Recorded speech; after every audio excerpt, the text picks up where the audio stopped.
So this is the most important part of the diagnosis step, is actually taking a skin biopsy. It sounds horrible. It's not that bad.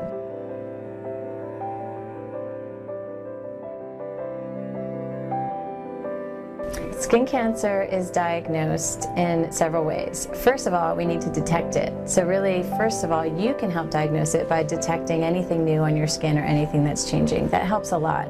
If I have a patient come in and say to me, this spot bothers me, and I look at it and I say, it looks okay to me, if they are bothered by it, I'm going to look twice and even three times very closely to check it out. We have these new gadgets now in the dermatologist's office, so not only do we have a big magnifying glass or something called a Woods lamp, which is the old disco black light kind of thing, and it helps show pigment better, we now have a gadget called a dermatoscope. And a dermatoscope is using a polarized small handheld device to look up close at the different types of pigment of a mole. And that helps us a lot, whether or not if we're going to biopsy something. So this is the most important part of the diagnosis step, is actually taking a skin biopsy. It sounds horrible. It's not that bad. We give you a tiny, tiny shot of lidocaine, which is like Novocaine. It numbs the skin instantly, and that feels like a little mosquito bite. So that's about all you should feel. We wait about 10 seconds, and then we take a small sample of whatever spot looks suspicious. You shouldn't feel anything. We stop the bleeding and put on a Band-Aid, and that should heal up within 1 to 2 weeks. So it's not a big deal to have a biopsy.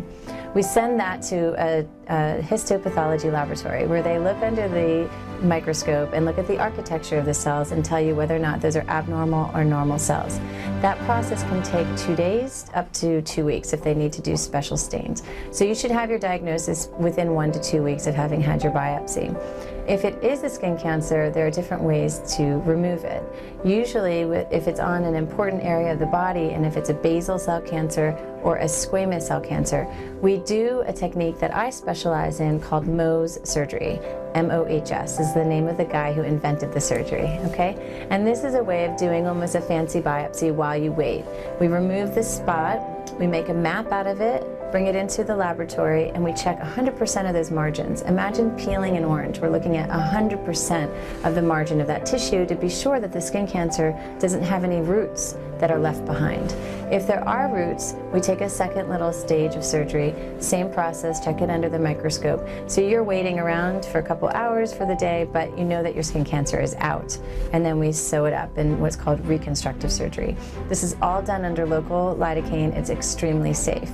If you have a dysplastic nevus, which is an atypical brown spot, or a melanoma, we don't use the rapid staining in my Mohs lab. We do a standard surgery where we take 4 millimeter margins up to 1 centimeter margins, depending on what the lesion is, and we remove that spot and put it back together right away with stitches.